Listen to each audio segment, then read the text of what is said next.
Mine Crypto here. I hope we're all having a wonderful day, and the title of the video is I am just not falling for it. And remember, please subscribe, hit that notification bell so that you don't miss any further videos, and hit that like button. You'll be doing me a massive favor.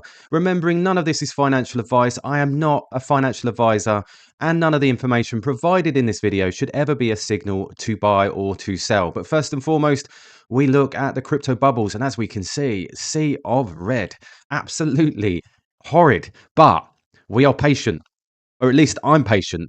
I'm seeing people sell because they are becoming fatigued, they are becoming wary of what's going on, they are becoming impatient.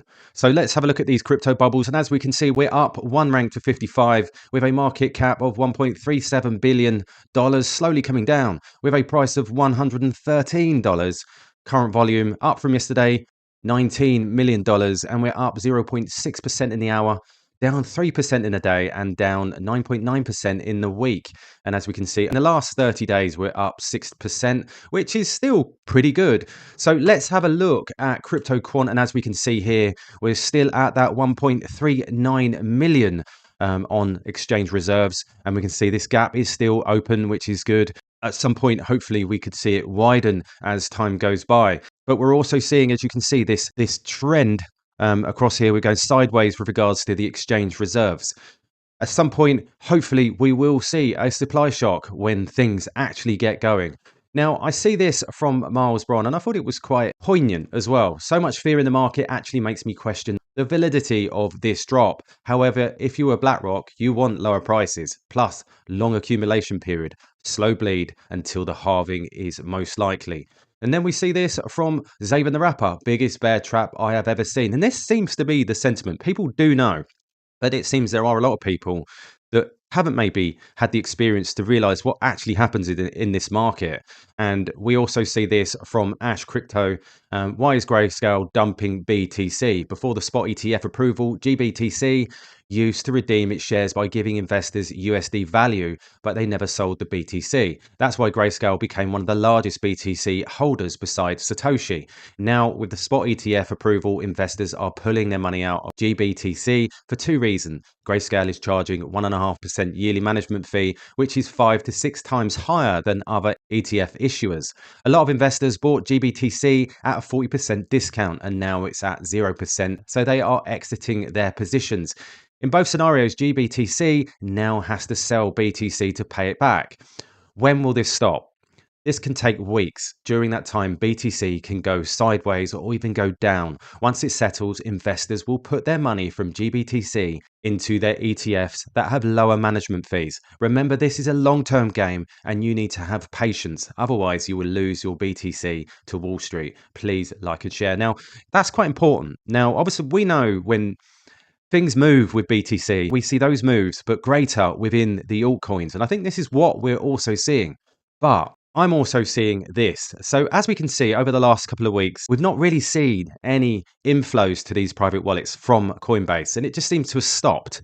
About 2 weeks ago, we saw all these transactions into their private wallets, and I follow all these wallets, and you see some big numbers like 1,700, 1,500, 2,200, 1,168, and so on and so on. I was literally reporting on these as they were coming in.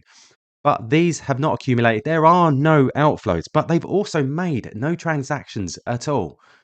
So that then makes me think, well, what's going on? Is this being manipulated? Is this being suppressed in some ways? Because if you look over here, you then see all these Binance wallets that are literally moving their funds into Binance. 5,820 quant, 2,500, 2,000, 3,500, and so on and so on. And these are all literally coming in as the others stopped. And you've got to remember, if we go back here, all these bought at higher prices, and yet they've just stopped buying them at the lower prices. It's because there is a balance that they're trying to achieve, and they follow a metric, which is what I believe.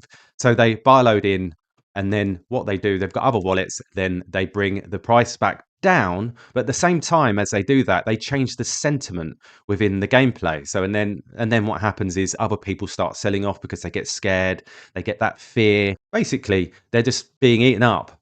At some point, this could go lower. I don't know where, This is why I often think TA can be a bit sus because we don't know what they're playing. And with institutions and with these big players, they know what to do. They can bring the market down with big money play.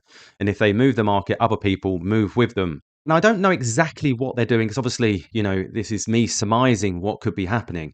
So they're buying in and then they're selling through other wallets, but storing and then selling off some of their others, some of their other bags.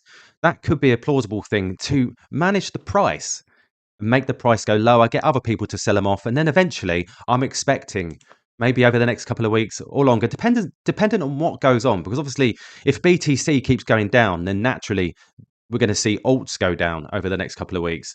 So they'll start buying in at levels once they decide they are at some point going to start loading again when they feel that enough people, retailers, have offloaded themselves.